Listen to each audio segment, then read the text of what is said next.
Buenas tardes, bienvenidos a un programa más de La Náusea TV. En esta ocasión hablaremos sobre la gira del Ejército Zapatista de Liberación Nacional por el mundo, en este momento en Europa. Para ello tengo a dos estudiosos de los movimientos sociales en México, el doctor Ángel González, doctor en Historia por el Instituto Mora. Ángel, qué gusto tenerte aquí de nuevo. ¿Cómo estás?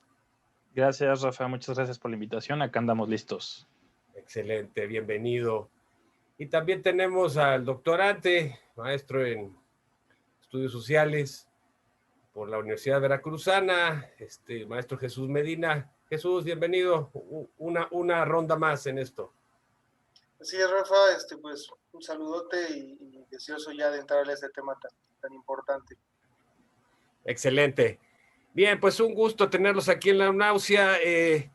El tema, sin duda, en lo que a movimientos sociales se refiere en la última semana, pues es el viaje que la montaña, ¿no? Hizo a través del Atlántico, replicando el viaje, ¿no? De una de las carabelas y arribando a un puerto europeo, con la intención, pues, de iniciar un periplo por Europa y por otras partes del mundo. Y para algunos puede parecer una sorpresa este giro, ¿no? Para romper el cerco de alguna manera informático que se cierne sobre ellos desde que iniciaron. Y creo que no sorprende porque el Ejército Zapatista y las bases de apoyo siempre han puesto sobre la mesa una estrategia de comunicación que está siempre un paso adelante. Recordemos cómo, gracias a Internet y los correos electrónicos en el 94, pudieron burlar el cerco informativo, sí, que Carlos Salinas y el Ejército Federal tendieron alrededor de las montañas del sureste mexicano. Después de esa ofensiva se repliegan y logran, precisamente a través de, creo que es el servidor de la neta, el antiguo servidor de la neta, triangular una serie de correos electrónicos que dan parte de lo que está sucediendo desde la perspectiva del Ejército Zapatista. Esto fue un elemento de innovación en términos de comunicación política para los movimientos sociales, y desde entonces el EZ no ha dejado de estar un paso adelante en términos de comunicación para romper el cerco que no ha desaparecido, que sigue presente y que hoy con los años que han pasado, ya vamos para 30 años en el 24 que cumpliría el movimiento de levantamiento zapatista, pues hay, si no una, tal vez hasta dos generaciones que no tienen mucha idea de qué es el Ejército Zapatista, y algunos que lo recuerdan han olvidado la importancia que tuvo en su momento para contribuir a esta transición política, que no democrática en mi opinión. Y hoy que vemos al PRI y al PAN derrotados, ¿sí? No podemos olvidar que buena parte del desprestigio que esos partidos empezaron a pagar, ¿no? En términos electorales, cobra mucha fuerza, no inicia, pero cobra una enorme fuerza con el levantamiento zapatista. ¿Por qué? Bueno, pues básicamente porque el zapatismo denuncia una serie de condiciones socioeconómicas y políticas que no estaban, en mi opinión y en la de muchos, ¿sí?, alineada con esta visión de posmodernidad, tratado de libre comercio y todo el modelo económico monetarista, ¿no? Entonces, justo en ese momento, el Ejército Zapatista da un paso adelante, toma la ofensiva y muestra cómo todo este proyecto neoliberal llevado a cabo, sobre todo en el sexenio de Carlos Salinas, tiene debilidades, tiene, sí, enormes complicaciones, y bueno, pues eso pone sobre la mesa una discusión que incluso trasciende lo político en términos coyunturales, porque lo que el Ejército Zapatista y el movimiento zapatista hacen muy bien es poner sobre la mesa de la opinión pública y de la sociedad mexicana en su conjunto la pregunta de cuál es el lugar para los pueblos originarios. ¿Tienen un lugar los pueblos originarios? Podemos incluirlos ahora que no empieza esta modernidad y esta democracia, o seguirán siendo los marginados, los relegados. ¿Cuáles son las contribuciones que el EZLN y el movimiento zapatista ha hecho a la política mexicana y a la cultura mexicana? Ángel, adelante. Muchas gracias, Rafa. Bueno, yo estaba recordando en mis tiempos de universitario en la Facultad de Ciencias Políticas, alguna vez a un grupo de compañeros se les ocurrió hacer algo que se llamó el Foro Social Indígena, que se desprendió de estas iniciativas de los modelos de la ONU-UNAM para, digamos, nombrar representantes de culturas o de pueblos y discutir las soluciones. No eran ejercicios que se hacían con estudiantes. Entonces, algunos compañeros decidieron replicar ese modelo, pero utilizando representantes de organizaciones de los pueblos originarios. Fue un ejercicio interesante. Lo más interesante de ese ejercicio fue lo que, de forma honesta, algunos representantes de los pueblos originarios de las organizaciones en algún momento pues incorporaron ciertas críticas hacia nosotros de una forma muy directa y sincera. Una pregunta que le hicieron algunos de los compañeros que me pareció muy interesante es: ¿por qué ustedes están incorporándose en la lucha de los pueblos originarios si no son parte de los pueblos originarios? ¿Qué no son capaces de articular sus propias luchas ustedes? Y nosotros nos quedamos fríos, ¿no? Entonces, digo, definitivamente creo que esa es una de las contribuciones que ha tenido el Ejército Zapatista de Liberación Nacional, ¿no? Que es, en las discusiones, pues no necesariamente es una milicia, es una organización, o tuvo las características de una milicia al principio, tiene algunos bosquejos todavía de milicia en algunas ceremonias cívicas, por llamarlas de alguna forma, pero creo que una de las contribuciones, perdón, del EZ tiene que ver precisamente con la diversificación de las formas de organización. Como decía Rafa, ¿no? Yo sospecharía también que incluso el propio Rafa fue parte de esta ola digamos, de creatividad que se empezó a utilizar en los años 90, a finales de los años 90, para organizarse y para comunicar políticamente lo que sucedía en México.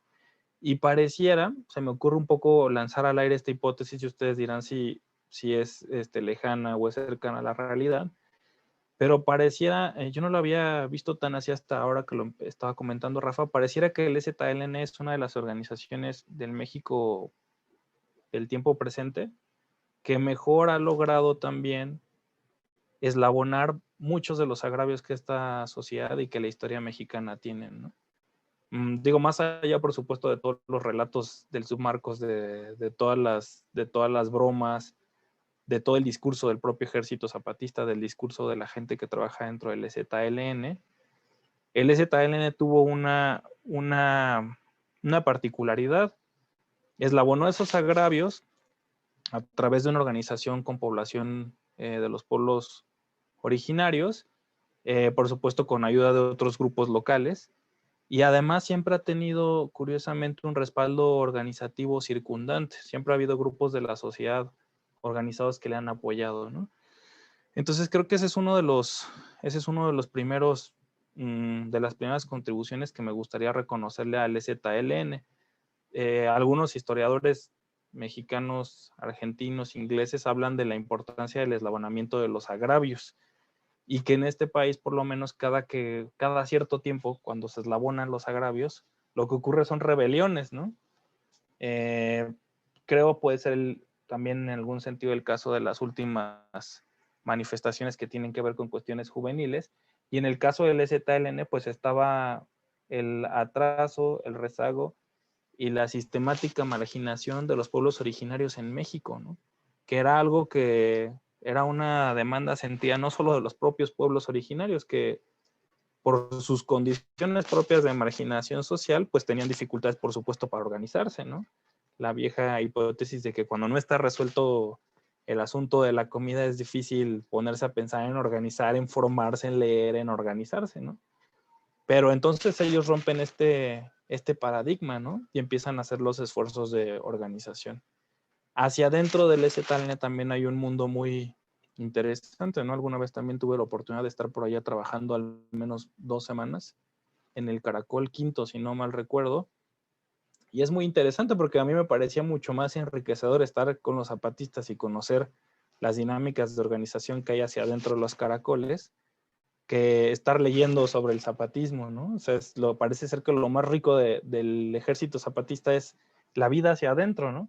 Que parece ser que también es una de las dificultades y es una de las razones por las cuales cada cierto tiempo se les ocurre la buena idea de organizar este tipo de, digamos, ¿cómo llamarlo? Como de olas informativas, ¿no? La Marcha de la Dignidad, esta también travesía a Europa, ¿no? La persecución también que sufrieron en algunas de las ciudades por, digamos, el aparato de inteligencia policíaco del Estado mexicano. En fin, y estoy totalmente de acuerdo con Rafa para finalizar esta primera participación, ¿no? El desprestigio de los partidos políticos en el tiempo presente de México sí tiene que ver mucho con el ejército zapatista. Por eso también yo les decía, quizás lanzo esta hipótesis, ¿no? Son quienes en buena parte mejor han logrado eslabonar los agravios. Pero también creo que en algún sentido en la izquierda quizás son el estandarte todavía más, ¿cómo llamarlo? El estandarte que más alto ondea de lo que significa la moral política, ¿no? Y que a veces también, desafortunadamente, algunas sectas o algunos grupos políticos lo toman como estandarte propio, ¿no? Para decir, allá es a donde tenemos que llegar, ¿no? Tenemos que organizarnos aparte, fuera del Estado, y avanzar, ¿no? Hay valores, creo que eso también se les reconoce en términos de ética política, todos los valores que tienen, digamos, en su tabulación de valores LZ, cuando uno llega a un caracol, en las explanadas se ve, ¿no? Trabajo, solidaridad, son valores que tienen que ver con la izquierda completamente, ¿no? Yo sí les reconozco que a través del tiempo han logrado quizás ser este referente ético político de congruencia entre los principios y entre la acción, ¿no? En algún sentido lo proyectan sobre todo los principios, ¿no? Respecto a la acción, tiene otras dificultades que me gustaría quizás, si hay oportunidad, también discutirlo, ¿no? Pero sin duda, están en este momento, pues decía, ¿no? De nuevo están intentando emprender ese regreso a los escenarios políticos y mediáticos de formas creativas también, eso creo que hay que reconocerlo bastante, ¿no? No a todo mundo se le ocurre este tipo de iniciativas y por lo pronto sería mi comentario. Muchas gracias, Rafa. Gracias, Ángel. Sí, mira, yo recuerdo la huelga del 99 en la UNAM y una de las cosas que observé es la enorme influencia en términos organizativos que tuvo el EZ en el movimiento. Se les criticó mucho porque no había una lideranza, no había un liderazgo fijo, que había una enorme desconfianza. Puedo decir incluso que el primer movimiento urbano que pone en práctica o intenta poner en práctica las propuestas organizativas del EZ es el movimiento estudiantil del 99. No me cabe la menor duda.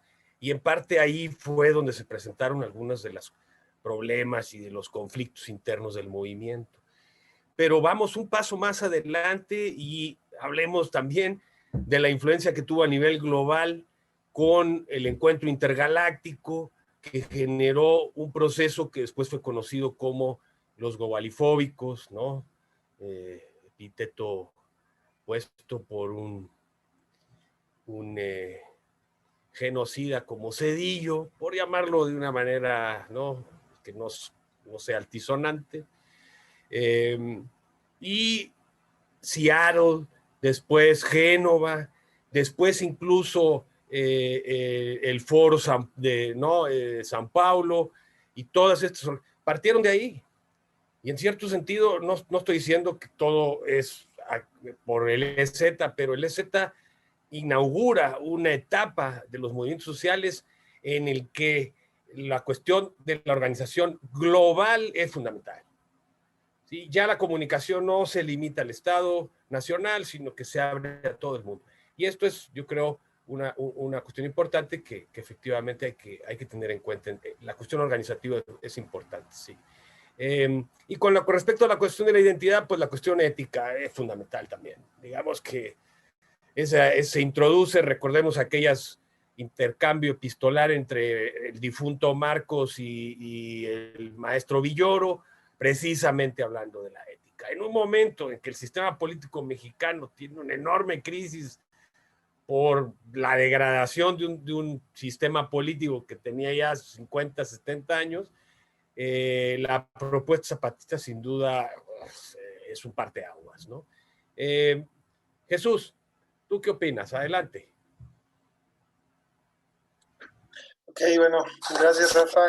Muy interesante lo que ambos señalan. Creo que es muy claro que tenemos que estar de acuerdo en el sentido de la importancia, hasta cierto punto simbólica, el impacto simbólico que el EZ-LN ha tenido dentro de la dinámica política nacional e internacional, abriendo, junto con otras experiencias, por supuesto, a nivel internacional, que, digamos, dan un paso más allá de lo que las primeras propuestas marxistas, del marxismo clásico y del marxismo todavía de los 60s habían estructurado, ¿no?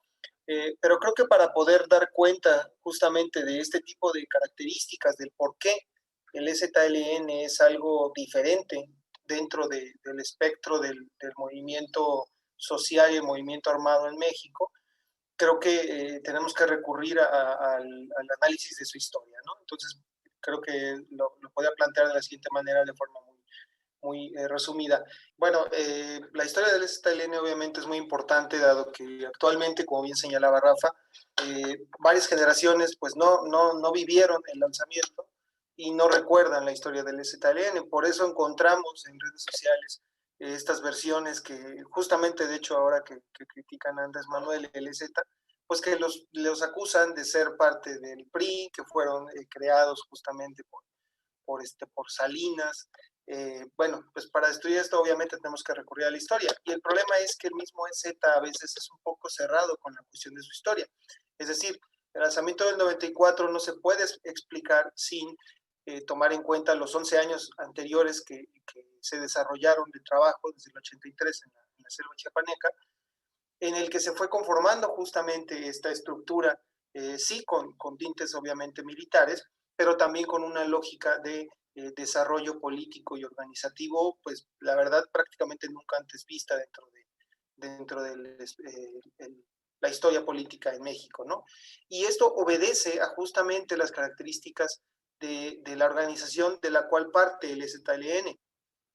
En el 83, cuando se crea justamente este grupo, pues las Fuerzas de Liberación Nacional ya llevaban trabajando muchos años. Es una de las guerrillas con más historia en México, surgida desde 1969, con César Yáñez a la cabeza, y que justamente esta guerrilla se caracterizó por ser diferente de las demás, dado que no efectuaban algunas de las acciones militares que tanto el PROCUP, la Liga Comunista 23 de septiembre y otras experiencias guerrilleras habían hecho, que era la expropiación a bancos, el secuestro y pues también las acciones militares contra el ejército mexicano, contra las autoridades.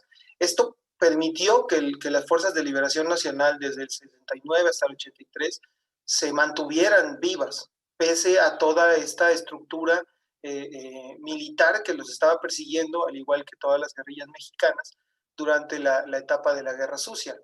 Entonces, como podemos ver, toda la historia del EZ-LN, desde antes de serlo, desde que eran Fuerzas de Liberación Nacional, está marcada por claros signos de diferenciación con las demás experiencias.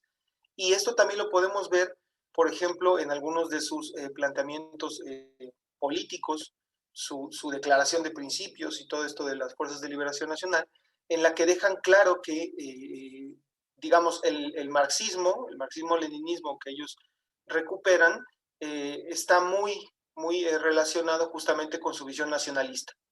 Es decir, ellos abrazan en mayor medida que otras guerrillas la experiencia política y militar mexicana, ¿no? Reivindican toda la historia de las insurrecciones en México y se apropian de esta lógica de generar identidad dentro del pueblo mexicano. Y esto va a marcar justamente este tipo de características en su organización.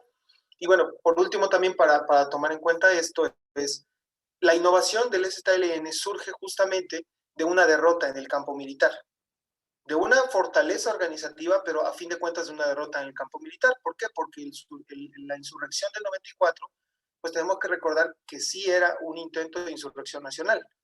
Es decir, esta estructura militar que tomaría, digamos, el centro del proceso revolucionario, iba a ser apoyada por las otras organizaciones o las otras células que las Fuerzas de Liberación Nacional habían construido, algunas en Zongolica, otras más en Tamaulipas o en Puebla, y que lo que buscaban era que la gente se movilizara. El apoyo que ellos buscaban de la sociedad civil era una movilización, pues en busca de generar un cambio radical en el país. Obviamente el entorno no permite esto y es justamente por esta limitante que construyen justamente todo el resto del discurso, que yo considero, algunos analistas lo consideran como un fracaso, yo creo que es justamente la potencia que tiene. Una cosa es poder poner en jaque militarmente a un Estado, y otra muy diferente es cambiar la lógica de organización en todo un continente. Y si bien, como bien decía Rafa, no es exclusivamente por el ZLN, tienen una gran importancia para el viraje de las formas organizativas. Y eso en México lo vemos, por ejemplo, también con el accionar de otras experiencias guerrilleras. Por ejemplo, el EPR, ellos mismos lo aceptan, cambian sus estrategias políticas y militares a partir de la eficacia que el ZLN tiene para atraer las conciencias, para lanzar un discurso y para generar un impacto a nivel simbólico y político de tal magnitud. Entonces creo que esto es muy importante y justamente eso nos explica el porqué de sus campañas, por qué la otra campaña, por qué la campaña con Marichuy en 2018 y justamente por qué la campaña actual que tienen pues de la gira por Europa. Hasta aquí lo dejaría por ahorita. Es buen punto, Jesús. Efectivamente, el EZ no cae del cielo. El EZ forma, digamos, está eslabonado con una tradición de movimientos guerrilleros en México desde los años del asalto a Cuartel Madera y después de la guerrilla urbana, pasando por Guerrero y el Ejército de los Pobres. Pero además hay otra influencia importante que también tiene que ver con el marxismo y es la teología de la liberación o todo el trabajo que hizo Samuel Ruiz con las comunidades eclesiales de base, en donde logró acceder a las partes más remotas de la sierra, la Candona, y poder básicamente preparar y formar cuadros que básicamente pues, defendieran derechos, promovieran derechos y se convirtieran en el lazo comunicante entre comunidades alejadas y lo que sería San Cristóbal de las Casas y la diócesis. Creo que esto es importante, ahí confluyen dos fuerzas que no estaban separadas, que venían desde Méndez Arceo en Morelos, en Cuernavaca, y Lona en Tehuantepec y Samuel Ruiz en San Cristóbal. Entonces, sin duda que viene de la parte más importante. Y la otra es, efectivamente, entre la primera y la segunda declaración de la Selva Lacandona, hay un cambio radical en la táctica revolucionaria. No cabe duda que en la primera se calculó en términos foquistas, podríamos decir, guevaristas, de encender la llama en la sierra y hacer un llamado a la población para que se uniera, y es una declaración de guerra. Lo interesante es cómo modifican en la segunda declaración, se abren hacia lo que es esta llamada a la sociedad civil Y esto dirías, ¿cómo es posible que algo que se organizó de manera militar pueda transitar y convertirse en un espacio que eventualmente va a generar instituciones políticas nuevas, modelos pedagógicos, ¿no?, innovadores, etcétera? Yo creo que esa es la gran fortaleza.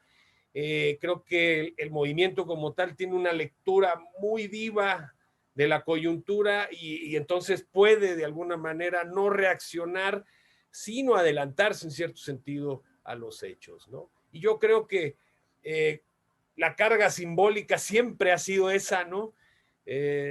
Con los relatos del difunto Marcos, Durito, en fin, básicamente con la idea precisamente de transmitir, ¿no?, algunos de los principios y de los valores de las comunidades. En ese sentido, pues están ya en Europa.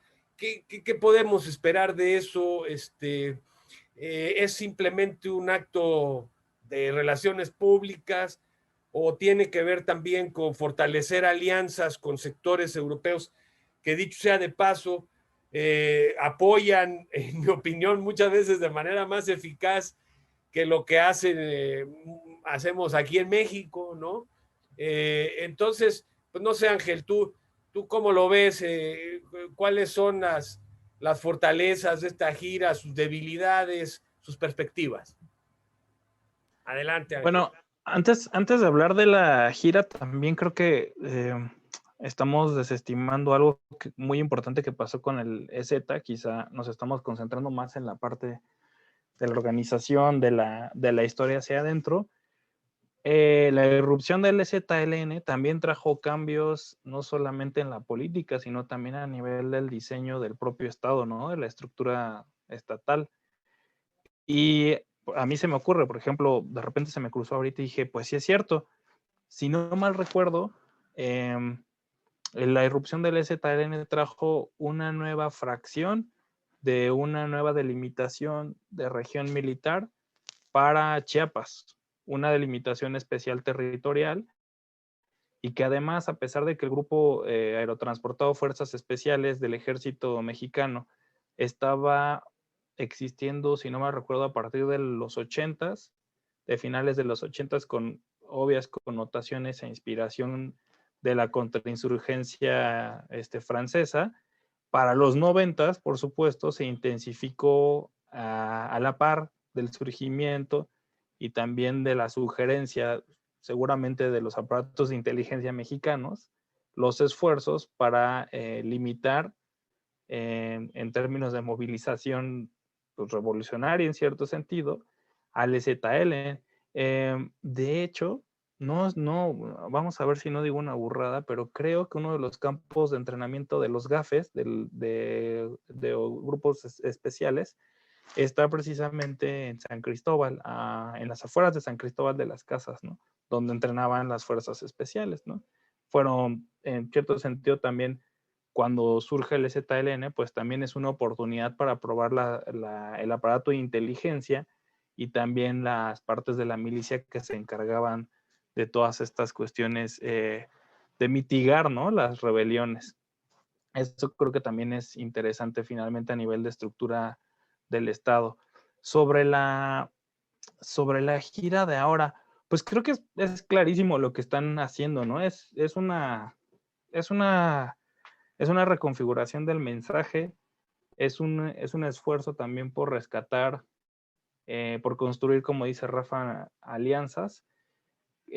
Lo tienen muy claro ellos, ¿no? Porque yo recuerdo mucho en aquel entonces cuando tuvimos la visita, nos decían abiertamente los compañeros del CAPICE, este hombre, antes lo dirigía este hombre que ahora está al frente de Rompeviento, Ernesto Ledesma, nos decían, pues miren, resulta que en estas brigadas que hacemos, nosotros somos una brigada de apoyo, bueno, era un apoyo jurídico, hacer relatorías de los conflictos sociopolíticos que se estaban desarrollando en las zonas zapatistas. Entonces, éramos un grupo como de 20 estudiantes, nos dividieron, fuimos a diferentes comunidades y nos dijeron, bueno, ustedes van a tal sitio y les van a contar qué pasó anoche. No, pues anoche tiraron balazos y estuvieron amenazando a la familia de fulanito. Y los culpables son los vecinos que pues son paramilitares, o son gente del Partido Verde, o son gente de tal partido. Y pues sí resultaba también curioso como los compañeros de Capice nos decían, de los últimos meses, ustedes son el primer grupo de mexicanos que viene a apoyar al ejército zapatista. En ese entonces no había otra campaña, no había, o más bien ya había pasado la otra campaña, sí, había pasado la otra campaña, pero no había en marcha ninguno de estos procesos comunicativos o de convivencia que ha hecho el EZLN, como la escuelita, ¿no? Que era la invitación un poco a gente que quisiera conocer los adentros del EZLN, cómo funcionaban las cosas. No existían ese tipo de ejercicios, entonces la forma de llegar al EZ era más cerrada en ese momento. Parece, ¿no?, que el EZ ha tomado la decisión de entrar en ciclos de apertura y cierre. Y de hecho creo que hasta hay cierto misticismo al respecto, porque yo bien recuerdo que cuando fuimos se platicaba con los zapatistas y ellos nos decían que venía una acumulación de fuerzas porque veían gente moverse en las montañas, ¿no? O sea, algo, pues sí, dentro de cierto misticismo de la organización, de cómo funcionan también las organizaciones de izquierda. Pero a mí me llamó mucho la atención que nos dijo esta gente de Capice, ustedes son el primer grupo mexicano que viene en meses, ¿no? Entonces a ellos lo tienen muy claro. El apoyo que tienen, que los está sosteniendo en estos momentos, viene también en buena parte de fuera de México, ¿no? De grupos organizados que se sienten también trastocados en sus formas de organización, en los discursos. Creo que también parece que hace mucho clic la parte ambiental que tiene el EZLN, la parte también autonómica, ¿no? A los italianos, me imagino que les llama mucho la atención también. Y estas alianzas han sido casi naturales, ¿no? Entonces han sido naturales y han sido desde el principio del movimiento. Ahora hay otras herramientas también, por supuesto. Entonces, esta campaña, digamos, comunicativa que también le podemos llamar, por supuesto que tiene el objetivo de construir nuevas alianzas, de acercar nuevos actores, de contar qué es lo que pasa dentro de las comunidades zapatistas, y seguramente lo que viene después de esta campaña, después de reflexionarla, será otro proceso de apertura, ¿no?, del EZLN, en donde van a absorber, van a construir puentes con organizaciones y se van a intentar fortalecer, ¿no? Y creo que esto es necesario, ¿no? Ahora, a lo mejor no lo quiso decir Jesús porque es muy diplomático, pero las críticas que venían dentro de las redes sociales respecto al EZLN y su relación con el priismo y con Salinas, pues venían de militantes de Morena, pero venían de militantes de Morena que no tienen conciencia de cómo surgió el EZLN, porque no lo vivieron y porque no lo conocen, ¿no? No lo conocen y tampoco, pues yo creo que incluso en términos políticos se sienten herederos de esa generación, ¿no? Quizá Jesús y yo en una instancia segunda o tercera, sí lo somos, ¿no? Pero como bien dice Rafa, ahí está la generación que participó en la huelga del 99 y que son herederos directos, ¿no? Incluso la necesidad de rotar las representatividades o de quizá no mostrar una cabeza como tal, así la línea vertical, ¿no? Ese tipo de tradiciones pues tuvo impacto en varias generaciones y hay generaciones que se desentendieron de todo esto, ¿no? Entonces también es importante considerarlo. Es triste en la discusión, ahí hay otra necesidad que tiene, por cierto, el EZLN hacia adentro del propio país, ¿no? Esta campaña le está dedicando a Europa. Yo quisiera pensar que también después puede haber una campaña dentro del propio país, ¿no? Con todas sus implicaciones políticas. Sería algo peligroso en términos políticos que fuera una campaña que estuviera cercana a la siguiente, al siguiente cambio del poder ejecutivo, ¿no? Es una posibilidad, porque también los raspones entre el gobierno actual, el proyecto de la Cuarta Transformación y el EZ han sido vertiginosos, ¿no? Zigzagueantes en momentos, digamos, momentos difíciles, pero a mí me llama mucho esto la atención, ¿no? Yo creo que sí vale la pena sí señalar la ignorancia de quienes han debatido pues con argumentos falsos e inexistentes la relación del EZLN con el priismo y con el salinismo, ¿no? Pero bueno, o sea, digo, comento esto porque es parte del problema, que ya lo dijo Rafa, ya también lo dijo Jesús. Las generaciones nuevas en México no conocen al ZLN, ¿no? O sea, no existe ni por tantito el mismo respeto que le tenemos a algunas generaciones, existe más bien reserva, ¿no? Son gente encapuchada que está viviendo ahí en Chiapas, organizándose, ¿no? Y esa sí es una necesidad organizativa que tarde o temprano, seguramente ya la tienen en el escritorio y probablemente van a tomar una decisión, yo esperaría, ¿no? Que no le entreguen todas sus fuerzas a Europa, porque a lo mejor en Europa pueden encontrar dinero y mucho apoyo operativo, que también se concentran en las nuevas generaciones en México, ¿no? Quizá ahora aprovechando también las circunstancias desafortunadas de la pandemia, que por cierto la última vez que vi a Jesús y a Rafa fue cuando iba empezando todo esto, ¿no? Quizá ahora con estas nuevas tecnologías pues también puedan pensar en formas de compartir su mensaje y de compartir su trabajo, todo lo que se hace hacia adentro, porque de verdad es interesante cómo hay otra cosmogonía, ¿no?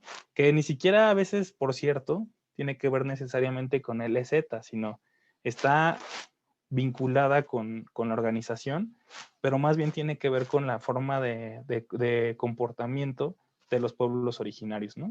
Para terminar mi participación, yo me acuerdo muy bien cuando fuimos nosotros que nos dijeron, fueron muy claros los compañeros, dijeron, nosotros pues tenemos nuestros recursos limitados, ustedes son estudiantes, entonces ustedes traigan sus cosas, ustedes se cocinan y adelante, ¿no? Y una escena ahí interesante, llegamos a la cabecera del Caracol Quinto, Roberto Barrios, y pues nos dejaron ahí, nos dijeron, bueno, aquí están, nos quedamos sentados, esperamos una hora y no salía nadie a recibirnos, ¿no? Nosotros, pues, quizás siendo jóvenes con la expectativa de decir, bueno, va a haber una comitiva, ¿no? Algo, pues nada. La primera hora nada, la segunda hora nada y la tercera hora pedimos un balón de básquetbol, nos pusimos a jugar a básquetbol. Tuvimos algunos la ligera impresión de que nos estaban probando, ¿no? Invitamos a la gente que estaba alrededor a jugar a básquetbol y después de unos momentos terminó el partido de básquetbol, risas, nos llamó la Junta de Buen Gobierno, ¿no? Nos dijeron, ahora sí, pasen. Y algunos observadores vieron que entre los jugadores de básquetbol estaba gente de la Junta de Buen Gobierno, ¿no? Entonces son estas dinámicas que se traslapan, ¿no? De los pueblos originarios y el ejército zapatista.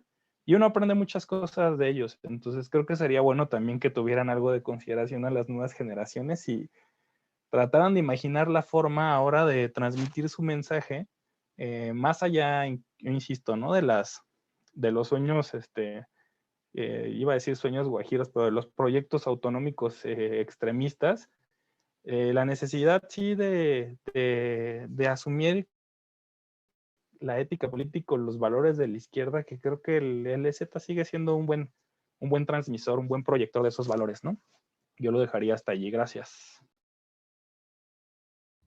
Gracias, Ángel.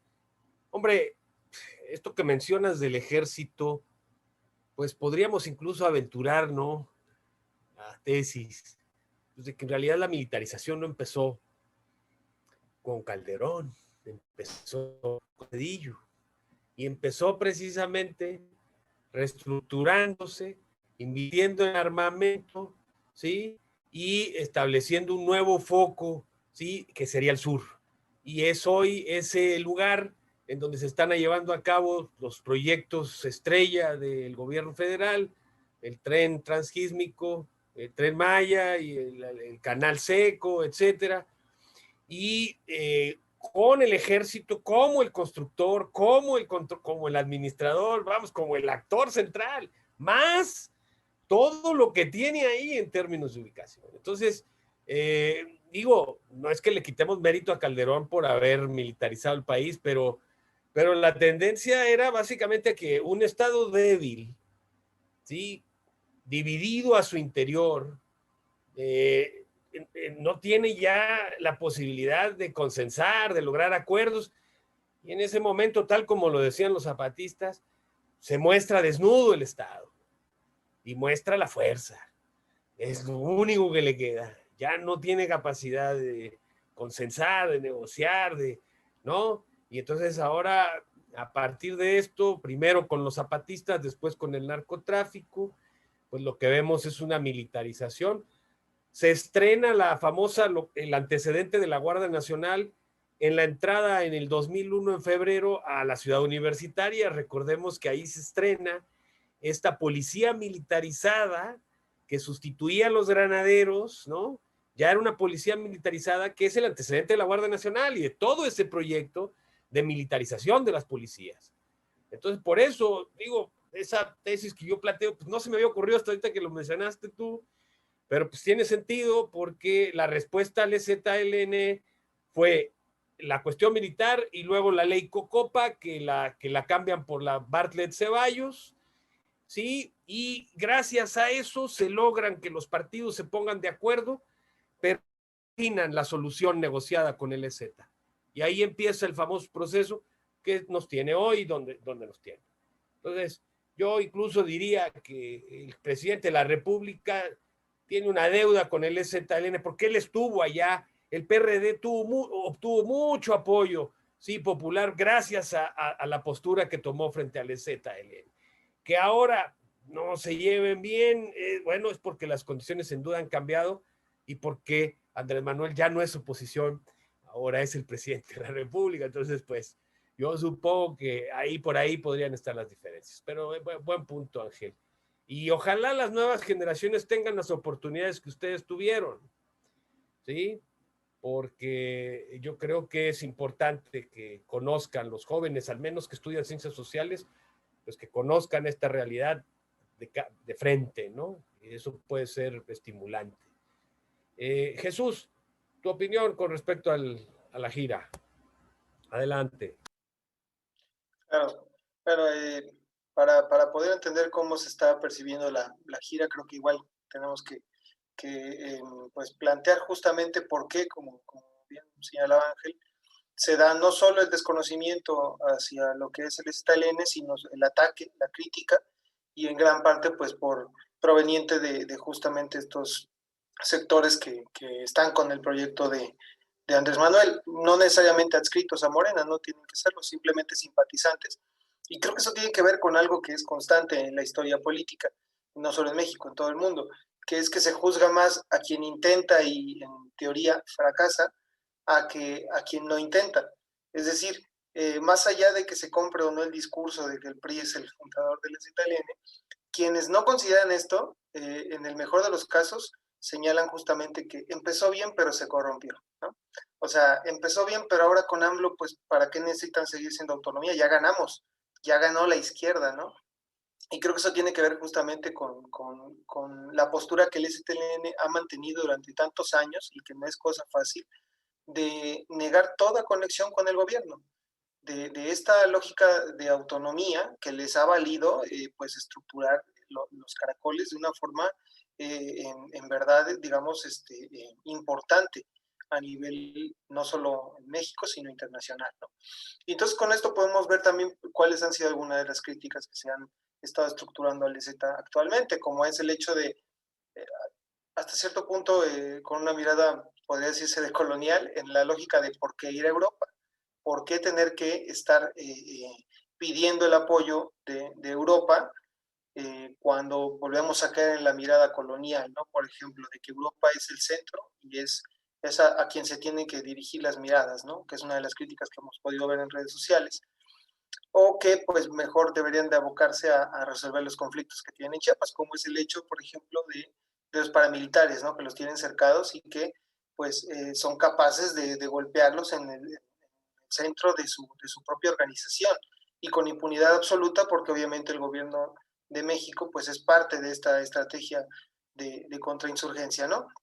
Y yo creo que aquí lo más importante es justamente, como señalaba Ángel, que van a Europa porque justamente es de donde proviene buena parte de su apoyo, es hasta cierto punto quienes los mantuvo durante todos estos años a flote económicamente, no exclusivamente, porque obviamente el EZ tiene sus proyectos productivos y son tan eficientes como que, por ejemplo, cuando estuvo el movimiento por Ayotzinapa y también el movimiento magisterial en Oaxaca, en que se hizo este bloqueo por cerca de un mes, el EZLN tuvo la capacidad para mandar alimento a estas posturas políticas, a estas organizaciones, lo cual no es fácil para ninguna organización de izquierda actualmente, ¿no?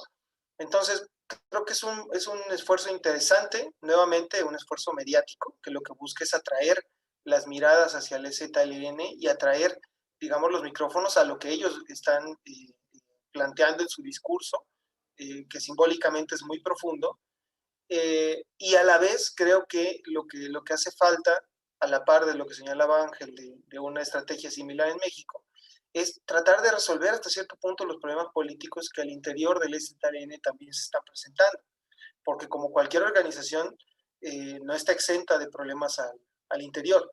Y uno de los principales que se reflejó hace cerca de un año, 2 años, ha sido la correspondencia que se ha mantenido con pues los herederos hasta cierto punto de la historia de las Fuerzas de Liberación Nacional, pues que han recalcado justamente la necesidad de volver a poner a marchas forzadas el trabajo en las comunidades. Y no hablo en los caracoles, sino en las comunidades atrapadas en la selva, que se ven todavía en condiciones de miseria que no han podido ser resueltas, ¿no? Y creo que eso justamente es lo que a mi parecer el EZLN está urgido a hacer y que estoy seguro que están poniendo manos a la obra, y que de la mano de esta estrategia mediática de poner de nuevo en la mira de todo el mundo su discurso, pues va a permitirles fortalecerse de cara a lo que se va a venir justamente con el siguiente proceso electoral, porque ya ha sido una costumbre que con cada proceso electoral hay una campaña de parte del EZLN, y no necesariamente como se argumenta para quitarle votos a la izquierda institucional, sino más bien pues para montarse en este circo político, porque recordemos que para la gran mayoría de la población la política solamente existe cuando hay elecciones. Entonces, pues creo que es una de las principales fortalezas o oportunidades que el EZ ha tenido para poner su discurso al aire, ¿no? Y con eso sería. Sí, no cabe duda que la lectura que hacen de los contextos, el sentido de oportunidad.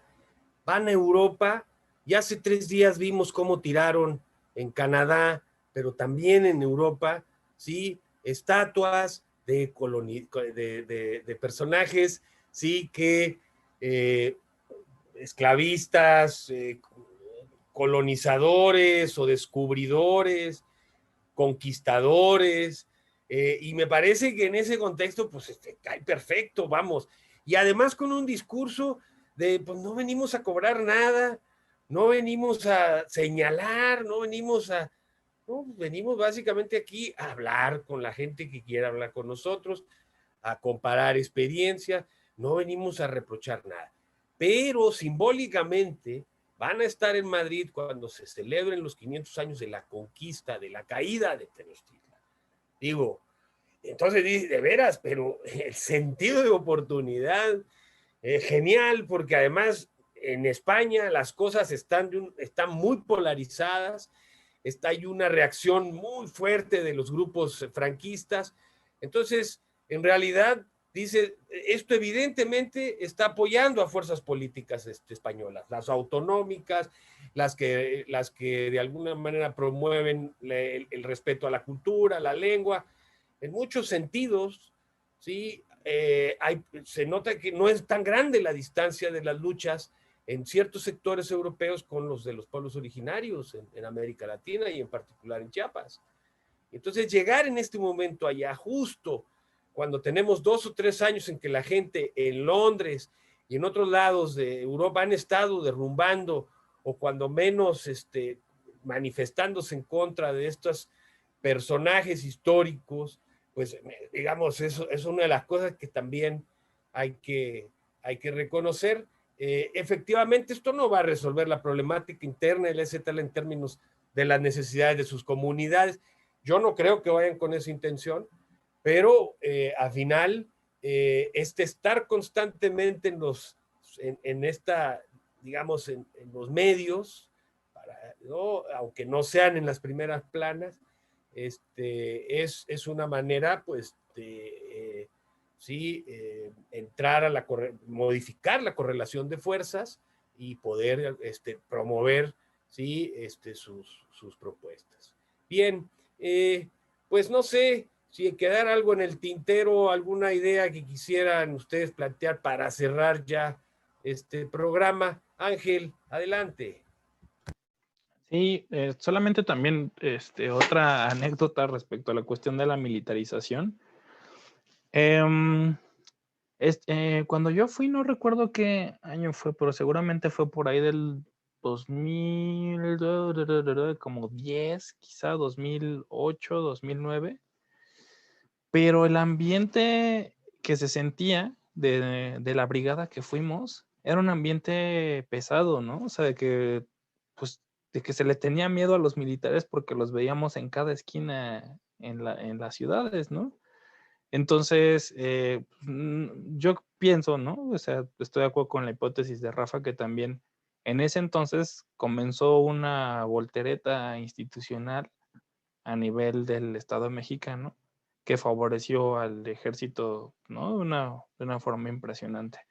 Dentro de las anécdotas también, lo que más me sorprendió fue después de 6 horas de estar caminando en una montaña para llegar a una comunidad que tenía el bello nombre de Emiliano Zapata, pudimos ser recibidos, ahí sí, como pensamos que nos iban a recibir la primera vez que llegamos al Caracol Quinto, ¿no? Nos recibió una guardia de honor zapatista con gente con tololoches e instrumentos muy viejos, con sus palos que utilizan en las guardias cívicas, cantando el himno zapatista, ¿no? En medio de la lluvia y demás, en una población muy, muy, pues sí, muy, muy discreta, ¿no? Por decirlo de alguna forma, enclavada ahí en la selva, ¿no?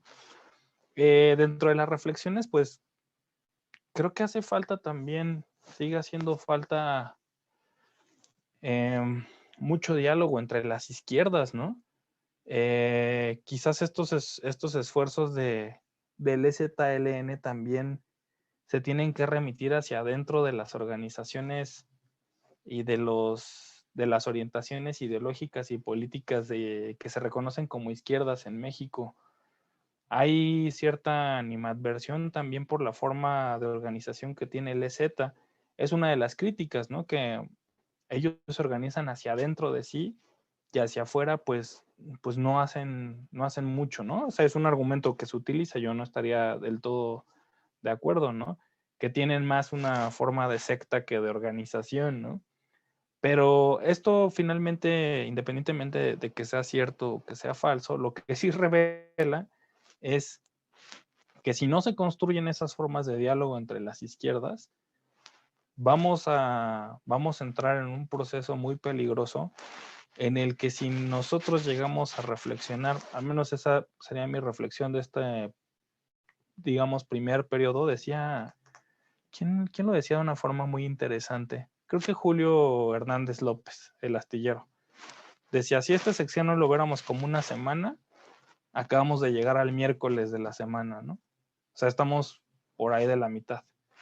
Yo diría, si las izquierdas no se empiezan a comunicar y no empiezan a crear proyectos convergentes, va a suceder una vez más y más velozmente que los proyectos políticos, los derechos que se ganaron en estos 3 años y los derechos que se han ganado en este tiempo, se van a echar para atrás, ¿no?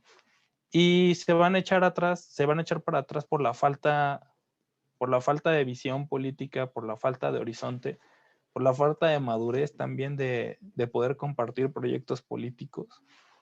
Y eso entra también, me imagino, por muchos simpatizantes del EZN, simpatizantes, por supuesto, también de Morena, simpatizantes de las 15 sectas y organizaciones trotskistas que existen, de las organizaciones sindicales, eso pasa por todos, ¿no?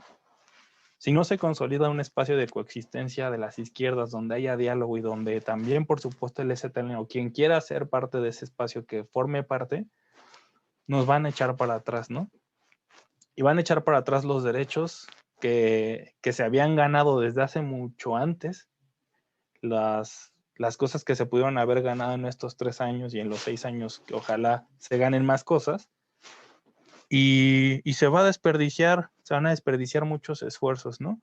Ese es uno de los temores que yo tengo, ¿no? De que sea una consecuencia de la falta de diálogo, y también, sobre todo, considerando que hay figuras ahora que están ya en los caballazos en la carrera por la sucesión presidencial, que son muy atractivos para la clase media, ¿no? Que porque hablan inglés y francés y salieron del Colegio de México, se les piensa como el tecnócrata perfecto, ¿no? Para conducir este país.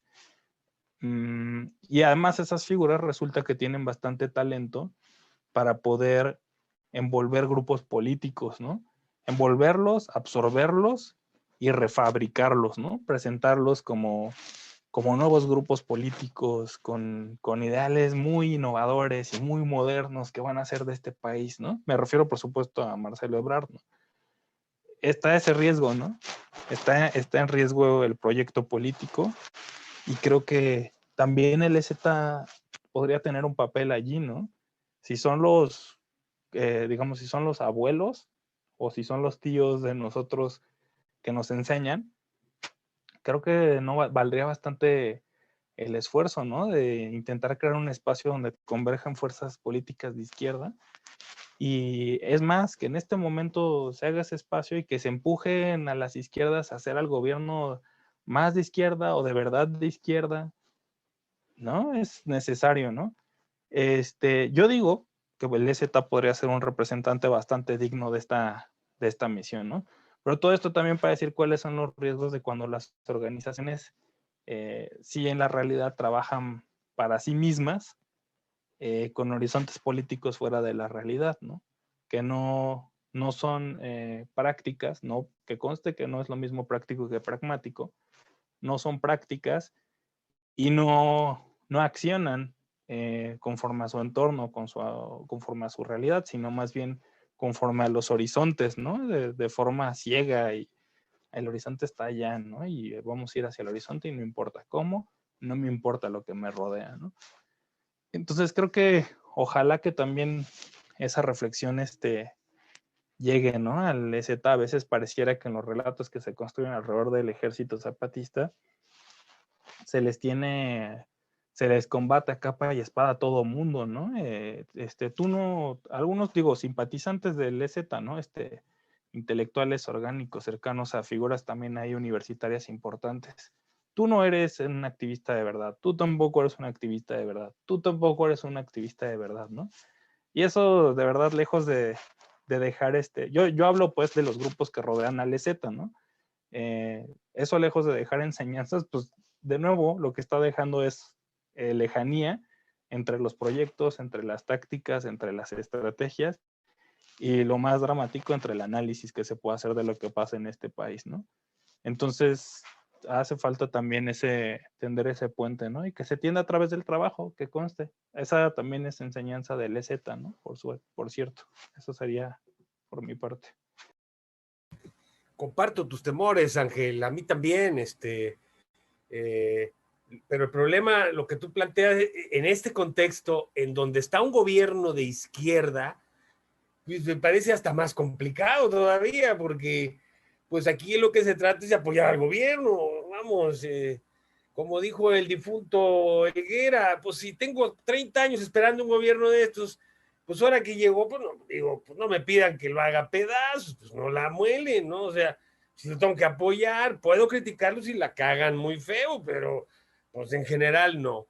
Pero el problema es que gobiernos de izquierda, y tenemos ejemplos del progresismo sudamericano, desmoviliza a buena parte de la izquierda, ¿no? Porque la suma y la mete a gobernar incluso, y con lo cual, pues, exacto, ya no hay, o sea, pues, ¿cómo voy a escupir para arriba? Pues no, ¿verdad? Entonces se movilizan a través de lo electoral, ahora viene una consulta que en mi opinión es una estrategia de movilización, vamos a ver cómo les va. Y efectivamente, por el lado del ZLN, bueno, a veces es muy, o sea, cuesta trabajo entender que se cierren tanto. Digo, no, o sea, se entiende de alguna manera. Han establecido algunos vínculos con algunas organizaciones. No son los únicos que se movilizan de la izquierda. Los maestros de la coordinadora también se movilizan. Sectores ambientalistas también están moviéndose. Pero en general el resto de las izquierdas, pues no, más bien está o girando alrededor del gobierno o de plano adentro del gobierno, ¿no? Y entonces ese vacío está siendo cubierto por un discurso de la derecha que, al igual que en España, tiene un discurso de izquierda, pero es Vox. O sea, la propia derecha utiliza un discurso de derechos, de promoción de libertades, de bienestar, que es el discurso de la izquierda y que ahora utilizan con altos niveles de efectividad. Entonces, pues sí, porque hay un vacío ahí. Entonces, yo comparto tu temor porque entonces de repente cuando se quiera realmente movilizar el asunto, va a ser demasiado tarde, ¿no? Y esto entonces sí nos pone en una indefensión, porque evidentemente esta política de desmovilización consciente o inconsciente, pues es muy peligrosa, porque esos espacios se van a ocupar, ¿sí? Y hasta, mire, ¿cuándo había estado la derecha en el Zócalo? Hasta que llegaron las casas de campaña estas vacías, que nunca había estado ahí, mucho menos acampado, por el amor de Dios. Pues eso era de los grupos de izquierda, de los maestros, de las mamás de los desaparecidos, de los estudiantes. Ahora resulta que llegan, claro, llegan es un decir, pero ahí están. Y a mí me parece que es muy significativo de un espacio que ahora no se utiliza excepto por maestros o por sectores de la oposición, porque solamente, bueno, se utiliza para movilizar apoyo a la presidencia de la República, ¿sí? Y entonces, bueno, pues eso desmoviliza mucho a las izquierdas y eso es ese es el gran problema. Pero comparto contigo el temor y la necesidad también, pues, de que exista este diálogo, ¿no? Jesús, para cerrar, adelante. Sí, bueno, igual para cerrar, la importancia de la unión entre estas posturas de izquierda, que yo consideraría que su matriz tendría que partir de la lógica antiinstitucional, porque no se puede aliar con el gobierno, eso es más que obvio, y toda búsqueda de impulso a la radicalización del gobierno tiene que ser desde la crítica y desde la oposición, no desde la alianza, porque caemos de nuevo en esta cooptación o utilización de las masas por parte del progresismo, como lo vimos en Sudamérica. Pero esto tiene la limitante de que cada experiencia camina a su ritmo. Y eso lo vimos en las estrategias que se intentaron tanto en 2012 con la cuestión de antiimposición, como en 2014 con la Asamblea Nacional Popular y la Convención Nacional Popular, en la que estuvo el EZ, en la que estuvieron los padres de los 43, los principales grupos políticos de izquierda del país, históricos, estuvieron ahí. El punto es que siempre cuando se llega a la conformación de objetivos que vayan más allá de lo inmediato, como es quitar un presidente, quitar una ley, detener determinado proceso de despojo, pues siempre se rompen por las mismas miradas políticas y organizativas diferenciadas. Y creo que esto es inherente a la labor organizativa independiente, y solo, al menos en términos gramscianos, en el que se pase de un momento en el que se están teniendo objetivos directos y particulares hacia unos objetivos universales, es decir, el momento de catarsis, es cuando podremos ver esta coalición. No obstante, alguien va a tener que tener la voz reinante dentro de esa organización. Eso considero que es inherente. Y ojo, actualmente los grupos, digamos, organizados que tienen la mayor capacidad de movilización, fuera obviamente de la capacidad de los maestros o del EZ, son los grupos feministas. Entonces, ahora aquí la cuestión es, ¿el EZ o los maestros van a acatar las posturas que el feminismo está enarbolando, o los feminismos están enarbolando? Pues eso va a ser necesario para, pues, estructurar una postura compartida que pueda construir lazos entre organizaciones. Ya lo sería. Hombre, Y creo que el Escuadrón 421 pues está echándole un guiño al movimiento feminista, vamos, ¿no? Más que claro y evidente, ¿no? Y yo creo que ahí sí, como tú bien dices, está ajustando, ¿no? El discurso simbólico para poder establecer estos puentes. Y sí, efectivamente, lo que necesitamos es una agenda mediano largo plazo, ¿sí? Sí, sin olvidar las luchas presentes para establecer una sinergia entre estas organizaciones, entre estos grupos, porque la oposición de izquierda, me voy a referir básicamente a la izquierda que no está en el proyecto de Morena, pues si no lo hace, pues peor, va a estar mucho más debilitado de lo que ya está, ¿no? Y tal vez ellos puedan generar una corriente que establezca un equilibrio y que impulse a Morena hacia posturas un poquito más pues cercanas a las necesidades, ¿no? No cabe la menor duda. Y aquí el discurso ético contra el pragmatismo, pues es lo único con lo que uno se puede defender. Hemos estado ya leyendo algunas cuestiones de propios integrantes de Morena con la crítica al pragmatismo extremo, pues sí. Y por el otro lado tenemos a Enrique Dussel en el Instituto de Formación Política y en la escuela, hablando de la ética, ¿no? Como elemento central de la política. Entonces, bueno, yo creo que hay una corriente al interior de Morena que podría, si tuviera un poquito de autonomía, pues poder empezar a establecer estos lazos. Pero si desde arriba la consigna es exactamente la contraria, pues entonces ahí se ve difícil, ¿no? Eso va a ser complicado. Bueno, pues yo creo que hay mucho por hablar, seguiremos porque esta gira va a durar un buen tiempo. Nos guste o no, el proyecto zapatista es un actor político nacional, global, pues que hay que tener en cuenta, que hay que estar viendo, porque lo que hacen tiene un impacto en la coyuntura, para bien, para mal, como usted lo quiera ver, ¿no? Entonces, sí tenemos, observamos al gobierno federal, observamos a los grupos a su interior de Morena, en fin, pero también hay actores políticos que es importante tener en cuenta para tener una imagen más amplia de lo que está pasando en nuestro continente y en el mundo. Quiero agradecer a Ángel González por regalarnos su tiempo. Sabemos que es un hombre muy ocupado, pero siempre al pie del cañón. Te agradezco mucho compartir las experiencias que tuviste allá en Chiapas.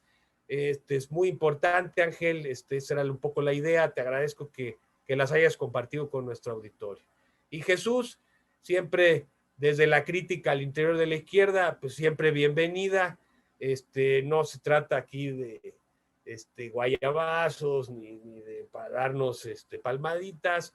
Creo que la crítica siempre es fundamental, independientemente de que estemos a favor de un proyecto político o no. En el momento en que la crítica se mata, la discusión entonces ya pasa a otro término, ya no es útil, en mi opinión, para reflexionar. Entonces, muy agradecido, Jesús, y muy agradecido a ustedes, nuestros usuarios. Los invitamos a que si tienen algún comentario, alguna pregunta, algún programa, algún tema que les gustaría discutir, lo pongan en la sección de comentarios. También en Twitter y en Facebook, donde publicamos estas reuniones. Y bueno, pues sin más, muchas gracias a todos, saludos a los colegas, saludos a nuestros usuarios, nos vemos en la próxima. Hasta luego.